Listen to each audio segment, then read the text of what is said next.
probably it's one of the tougher trips I think you have in college football to go play a game, on the West Coast. And I thought our kids handled it well. I thought they played with great energy and passion and togetherness, and they fought for the 60 minutes. And obviously extremely happy to get out of there, with a win against another Power 5 opponent. And I think I saw a stat somewhere that teams that turned the ball over 4 times, plus the number of first downs we had, I think it's like 1 in 65 or something, and now it's 2 in 66, I guess, or that could be wrong on the numbers. Don't quote me on that, but it seemed a pretty. You just don't win many games like that, and so we're very fortunate. But I know this. I don't know that I've ever had a season where you didn't have a game where you felt like, God, we easily could have lost that game, but boy, our kids found a way, and you can build on stuff like that. And just really proud of our staff and kids. I don't think anyone quit believing that we could win the game, and it showed in the way they played. And obviously the defense had more than their share of times that they had to go back out there and too quick, and because of the number of turnovers and lack of production on third down. And, man, they never once. It was always, we got you, we got you, we got you. And I'm just really proud of that growth that we can use to build on for sure. And obviously they played, really well on that side of the ball. And special teams played better than average, but not great, but better than average. Offense was awful, and we got the ball in the third quarter. I don't know how many minutes were left, but our first possession in the third quarter, we had only had 25 offensive plays.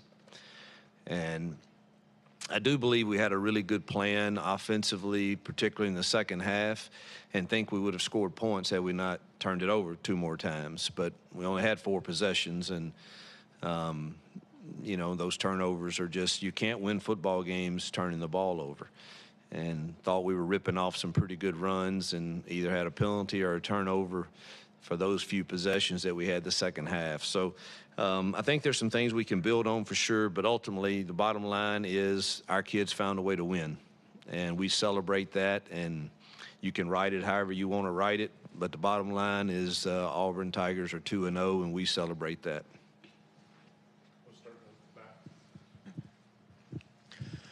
Coach, all offseason you talked about it through the fall and even through the season as it started. Robbie Ashford was going to be a huge part of your team's success. We saw a heavy dosage of him on Saturday night, flipping back and forth between him and Peyton Thorne. What was their response, Peyton and Robbie's response, and their attitude towards both of them seeing heavy minutes on Saturday? Yeah, I haven't seen them and talked to them today yet, and obviously everybody's on the plane ride was just trying to rest, and they both seem fine. I don't know that that's exactly what I want it to look like, but we just had no juice, no momentum, and so you're kind of searching for it. And we've got to figure that piece of it out to where you're not we need Peyton to play better, truthfully, too. Now, the last drive, he played well. Prior to that, I think a few of the throws were inaccurate. And I thought he left the pocket early once. And look, I'm not beating up Peyton. He played really well that last possession, but we do need more consistency there throughout the whole game. And that's our challenge, is to get him and Robbie and Holden to that point. And so they know that, but Robbie's got to get his touches. And we had a really good package for him, and had a good drive going in that package, and then one of our running backs went the wrong way, and it created a negative play and got us behind the chains. And so it was just one thing after another offensively, which ultimately, it has to start with me and our offensive staff as to why we, did some of the things we did. We don't control the fumbles necessarily, but there were other things that happened that caused us negative plays that, maybe we need to coach better.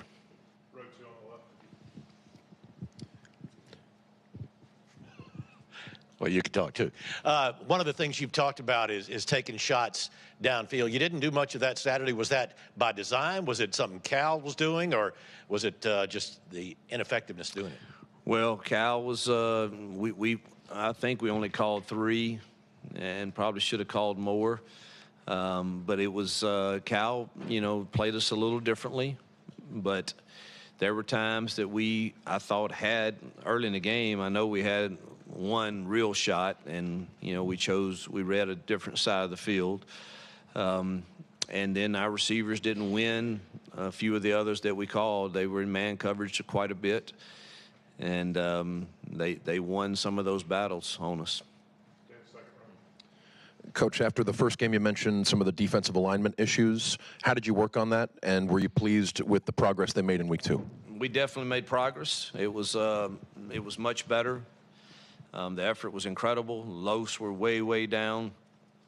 We still have some alignment issues. But, I mean, every game you're going to have some. I would like for it to be in the single digits. I think we were around 10. But they weren't. I mean, some of them were being really ticky-tack and hard. You should be lined up in a 30 technique, and you're not quite there at linebacker. So we're being really hard on that right now. But so some of them were pretty insignificant, and there were others that could have been significant. And again, you're not going to ever completely change that, because the offenses are going to throw something at you that you didn't prepare for, or some motion or some shift. We just got to make sure we're all on the same page when that occurs. And there were a few of those early in the second half that we were still trying to figure that out as the ball was being snapped. So we got to continue to work on it, but it was much better.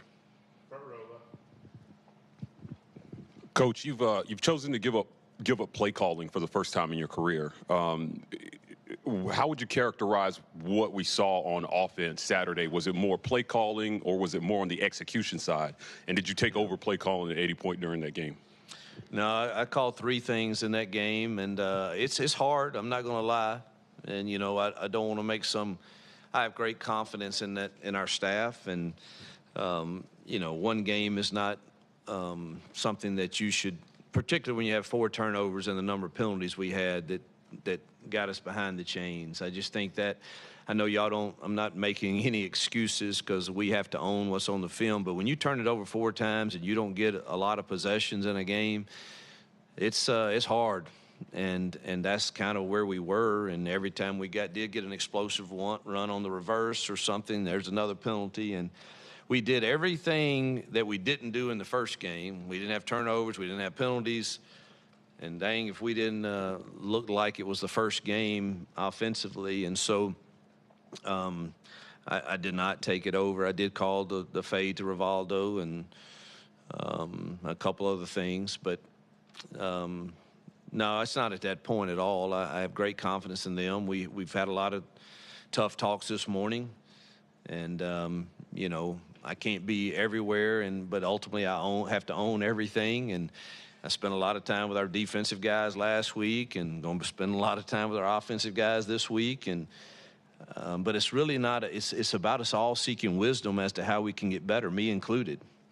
And that was our main theme this morning in our truth meeting is, man, how do you seek wisdom to get better and to improve the chances our kids have of winning football games and being better men? And what does that look like for you, and who do you have? And we've got to have each other, and everybody's got assistants in this building, assistant O-line coaches, D-line coaches, safety coaches, quarterback coaches, and it's high time that nobody has an ego, and we all all right, how can are we doing too much of something, and what can we do, and who needs the touches? And, 5 and 6 for us need more touches.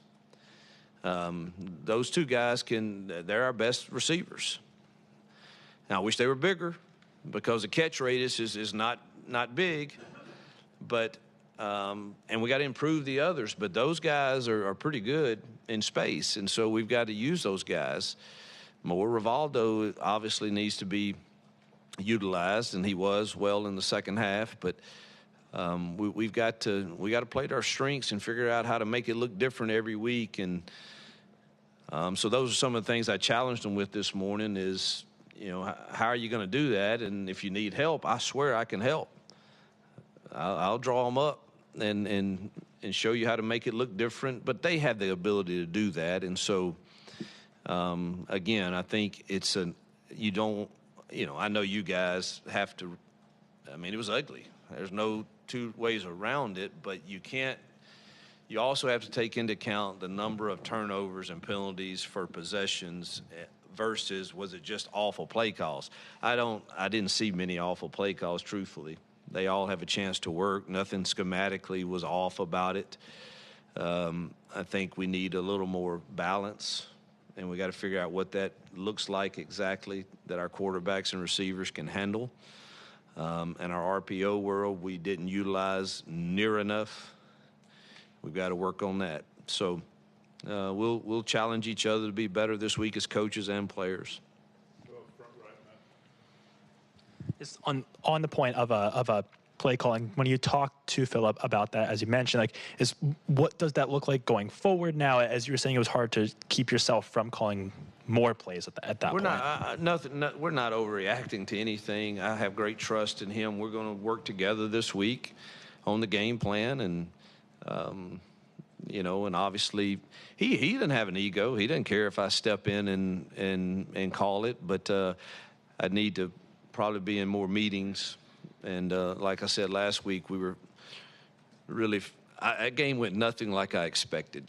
I just got to tell you, it was nothing like I expected, and which is good and bad, I guess.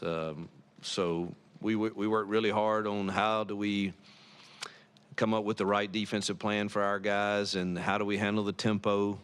And heck, if they didn't go much tempo at all, really. They went a few plays, but nothing like what I'm used to from Spavital. And we never got in our tempo hardly at all because we never were efficient enough on first down to get in it. And it just was totally different than what I expected. But, again, Philip is going to be fine. But, yeah, we're going to work together this week and see if we can't get a great plan in place to not repeat last week's performance.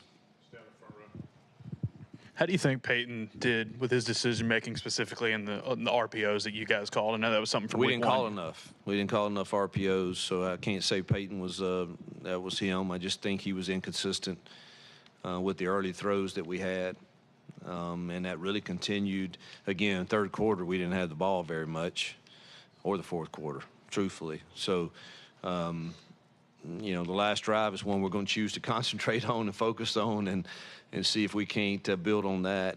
But it was inconsistent until that point.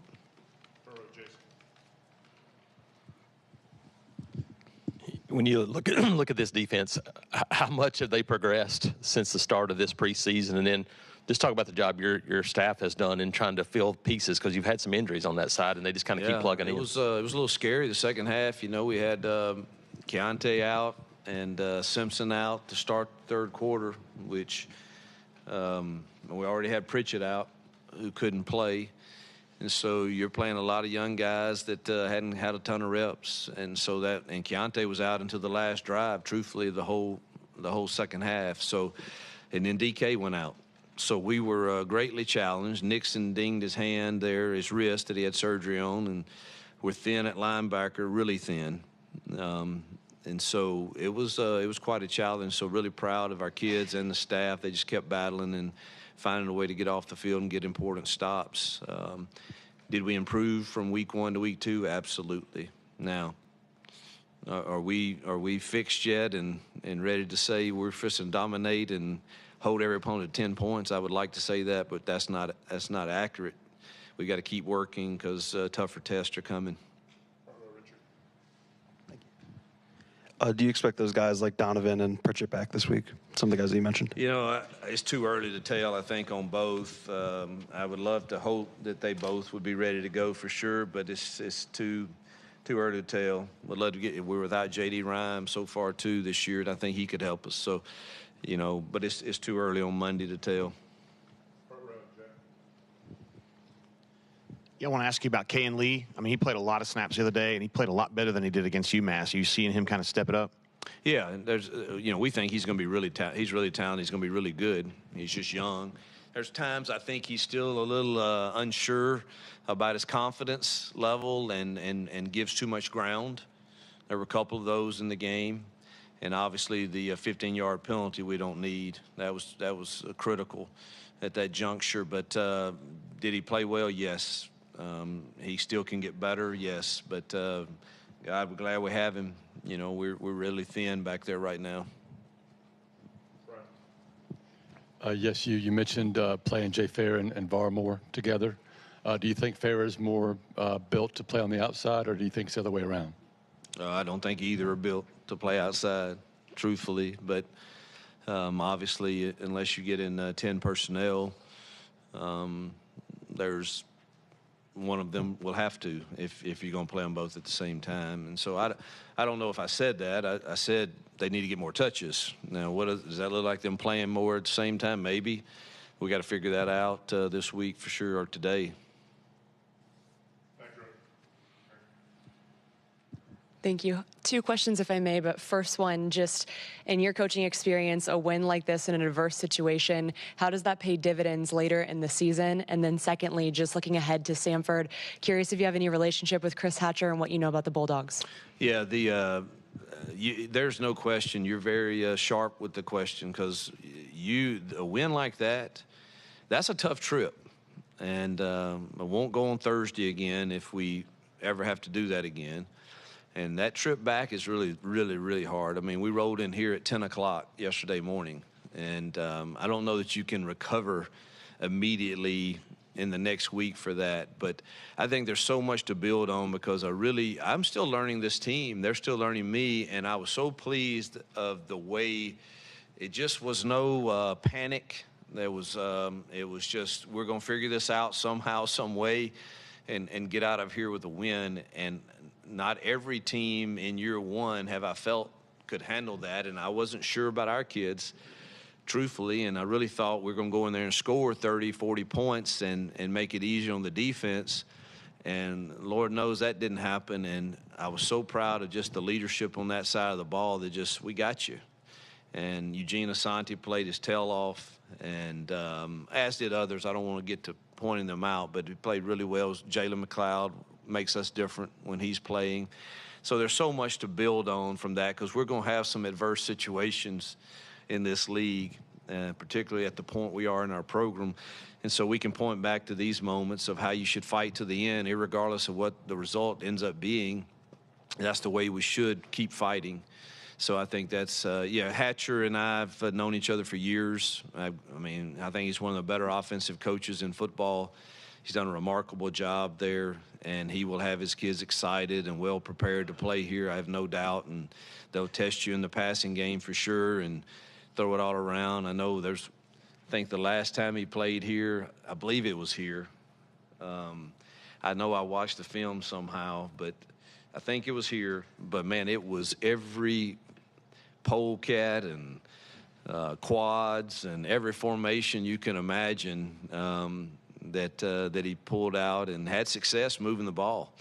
And so I have great respect for him as a man and as a coach, and I know he'll have his guys ready.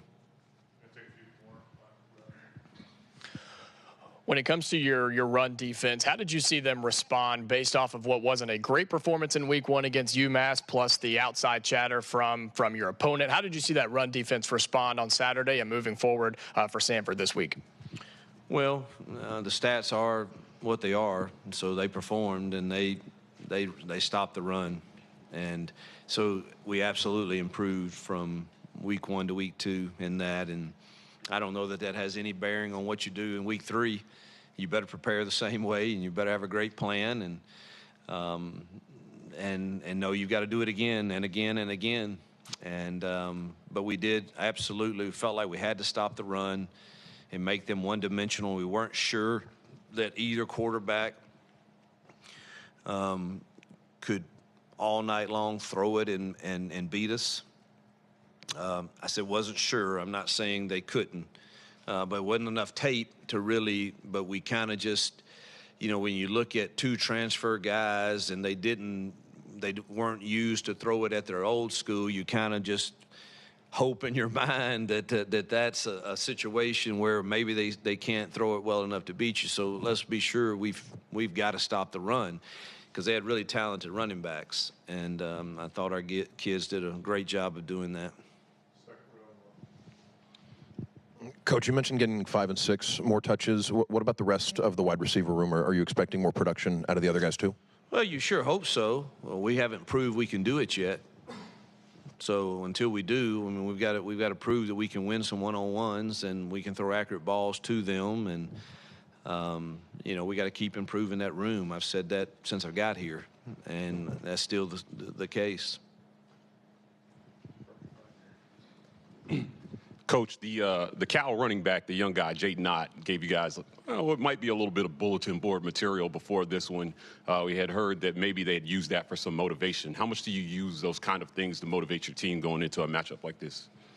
I honestly don't really use that a lot. I think now I heard our kids talking about it, which I don't think that hurt, and I hope he's okay. I know he got hurt, but I don't like our kids to do that. I hope ours don't ever for games, because it did probably fire our guys up a little bit defensively. And I did mention it in my pregame talk. I was comparing it to one of my real life experiences with a guy in high school, and I did use that in pregame. But I don't think that's the reason we stopped the run. But it certainly did give them some motivation for sure. Hugh, how'd you feel like the offensive line did in the game on Saturday? Yeah, I thought they did fine, truthfully, and that's the shame of it. I thought they handled the movements and stuff really well. There was one breakdown in protection. The others, I think we kind of caused, with either setting the protection wrong or moving out of the pocket too early. But I think, again, without the turnovers, I think you're looking at another 250-yard plus rushing night. And so I thought they were doing a fine job of run blocking. You talked about getting McLeod back. What did it add to the defense, and then how much of a boost is that moving forward, having that speed off the edge? I think he's probably 85%. I'd like for him to get to 100%. And then I think he really gives us a boost. But at 85%, he's made us better. He's strong at the point of attack, quick twitched, and can rush the passer. I don't think he got a sack the other night. I don't think, but he's different than what we've been presenting. So he helps us all the way around. Yeah, a question about the quarterback rotation. I mean, if you're trying to unlock more consistency, wouldn't it make sense to kind of pick a guy and stick with him, or do you like this rotational thing? That's the big challenge. I do not like the way the other night went with it. But at the same time, I think Robbie has to get his touches. And so that is a absolute something that's on my mind, and we've got to figure it out. All right, Coach. Appreciate you. Yep. Thank y'all.